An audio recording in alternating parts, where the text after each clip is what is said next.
இன்றைக்கு நம்ம நிறைய கூட்டங்களுக்கு போகிறோம், திருச்சபைக்கு போகிறோம், நிறைய ஜெபிக்கிறோம், உபவாசிக்கிறோம், ஆராதிக்கிறோம். இது நிறைய இப்போ வந்துருச்சு.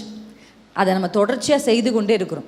ஒரு விஷயத்தை நம்ம தொடர்ச்சியாக செய்ய செய்ய செய்ய அந்த விஷயம் நமக்கு பழகி போயிடும். ஒன்று. ரெண்டாவது, ஒரு சில பேருக்கு புளிச்சு போயிடும். எப்படி ஆயிடுவாங்க அப்படின்னா, சிஸ்டமேட்டிக்காக ஆயிடுவாங்க. நம்ம ஒரு விஷயத்தை முதல்ல செய்யும் பொழுது கவனத்தோடையும் ஆர்வத்தோடையும் செய்கிற மாதிரி அந்த விஷயத்தை வருஷ கணக்கில் செய்யும் பொழுது என்ன பண்ணிடுவோம், அந்த ஆர்வமும் கவனமும் நமக்கு குறைஞ்சிரும்.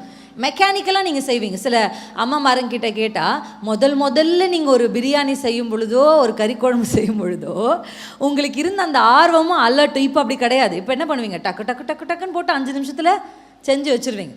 அது அப்படியே டேஸ்ட்டு வர என்ன பண்ணிடுது, வந்துடுது. அதில் எக்ஸ்பர்ட் ஆகிடுறீங்க. அப்படியே தான் ஆராதனைகளும் சரி, கர்த்தருடைய சமூகத்துக்கு வருகிறதும் சரி, ஜெபமும் சரி, உபவாசமும் சரி, வருடங்கள் ஆக ஆக நான் எப்படி பார்க்குறேன்னா, ஆசை குறைஞ்சிருச்சோ